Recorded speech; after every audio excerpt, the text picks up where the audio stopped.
night with everyone. My name is Sebastián Pinto and I'm going to guide you through the process I've been doing for my senior thesis. This is the first progress and I'm going to show you a little bit about what I've been doing this semester. So first of all, I'm going to show you what is generative design. Then I'm going to explain you the software I've been using. Then I'm going to explain the design and the optimization process. Then I'm going to show you the validation and finally the references. So let's get started. So for the introduction, what is generative design? Generative design uses an evolutionary algorithm that mimics nature. So this is practically the evolution process of a mechanical part with a set of load cases and parameters we want to optimize. These are mainly stiffness, maximize stiffness, and reduce the weight of a part. So this example is going to show you what generative design is and what it's capable of. So this is an example of Autodesk that shows us in Redshift, the magazine they have, what is generative design and how it can be applied. So this is an example of a rear arm of a motorcycle. Here we have our parts we want to preserve that are going to be our design parameters for our optimization. Then we have our obstacles, or we can also set our design space. And we also are going to specify our loads and our constraints for this model. Once we have all this, we can proceed to generate thousands of solutions for this same objective, which is reducing the part's weight and maximizing its stiffness. Based on this model, we can see we have this final 5 examples of rear arm. So we can see the strength, stiffness, and mass of each component, and then we can proceed to manufacture the selected part for our application.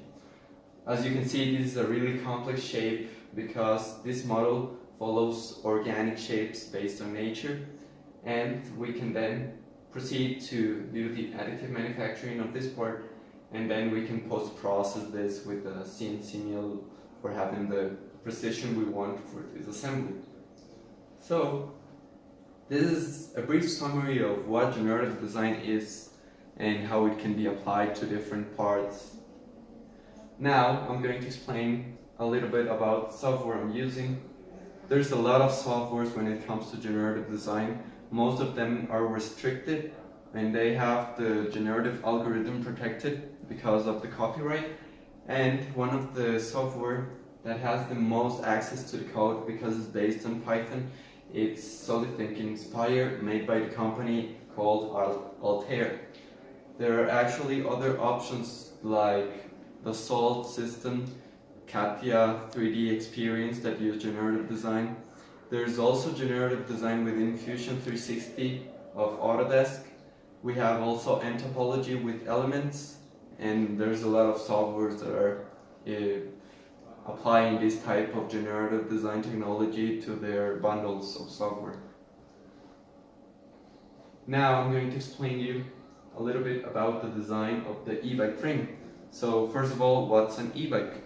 An e-bike is an electric pedal assisted bicycle that basically accelerates when you pedal. So you have an electric motor and a battery attached to a normal bicycle. In this case, I decided to design a downhill e-bike, which I'm going to show you on Fusion 360. This is the 3D model I made here. We can see we have 27.5 wheels, and then we have 250 millimeters of travel at the back and 200 millimeters at the front. We also have a dropper post for adjusting the seat height for climbing or descending. As you can see, we have a BBA's HD of Bafang 1.5 kilowatts electric motor with a 6 amp hour Panasonic 52 volts battery. This setup, as you can see, we have all the parts made out of blocks. We've been using the linkage system of Jeff Steberg that used in intense cycles for the N16. This is the same linkage system that it's also used on the Santa Cruz V10 with its virtual pivot point VPP system that they call. So this geometry is proving to work for this type of downhill bikes, and we have a slack head angle in a short wheelbase for improving maneuverability. As you can see, this model is made out of blocks for then optimizing each of the following parts. As you can see, we have the frame, the rear arm, the top link, and the bottom link. And all of these parts can be optimized using this type of technology. So when we have our geometry set, we can then now proceed to optimize the part. For generative design, we have mainly two steps here. We have Topology Optimization and Lattice Optimization.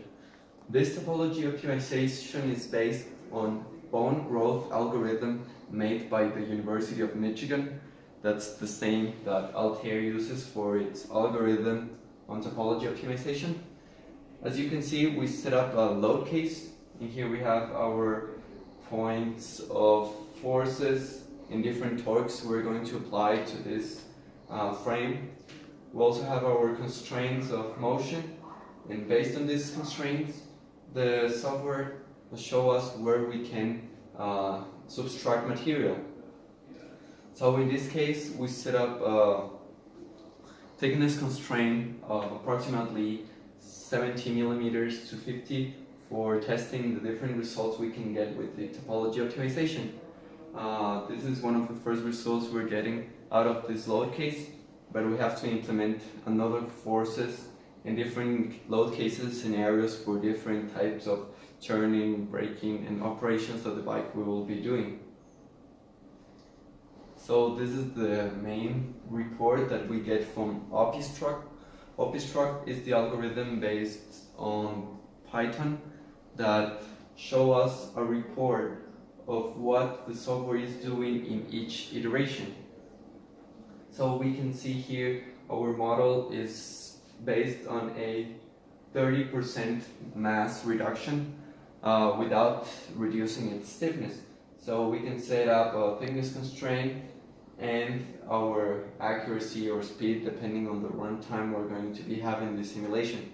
This can take up to 6 hours of simulation, so we're using a thickness constraint that's over like 50 or 60 millimeters for having fast results. Now we have at the other side the Lattice Optimizations that also use the same OptiStruct algorithm in Python. In this case, we're using individual beams for each part of the lattice. In here, this is optimized to reduce weight and stiffness, the same as the topology optimization I show you. We're using here the same loads and the same constraints as the previous, so we have this type of results for our load case.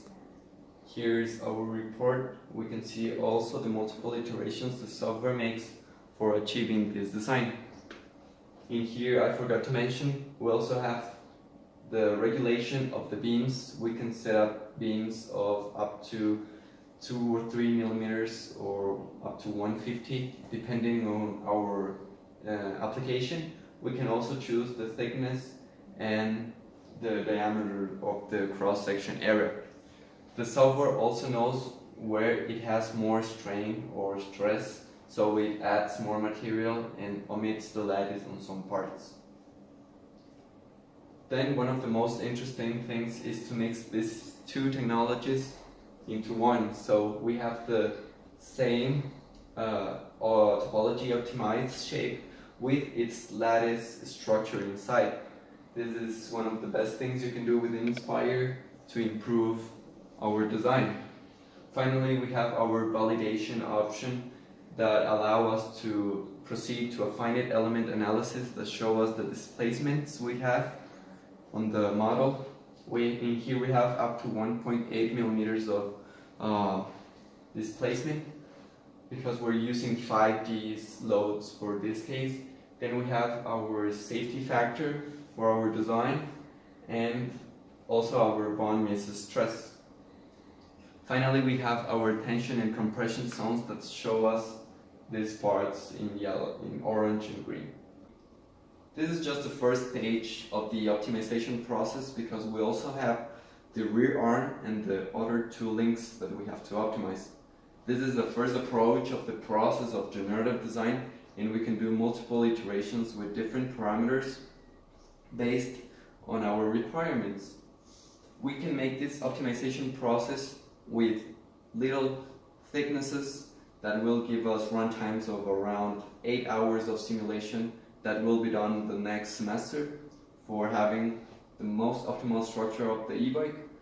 And finally, we have our reference here of the studies I've been doing.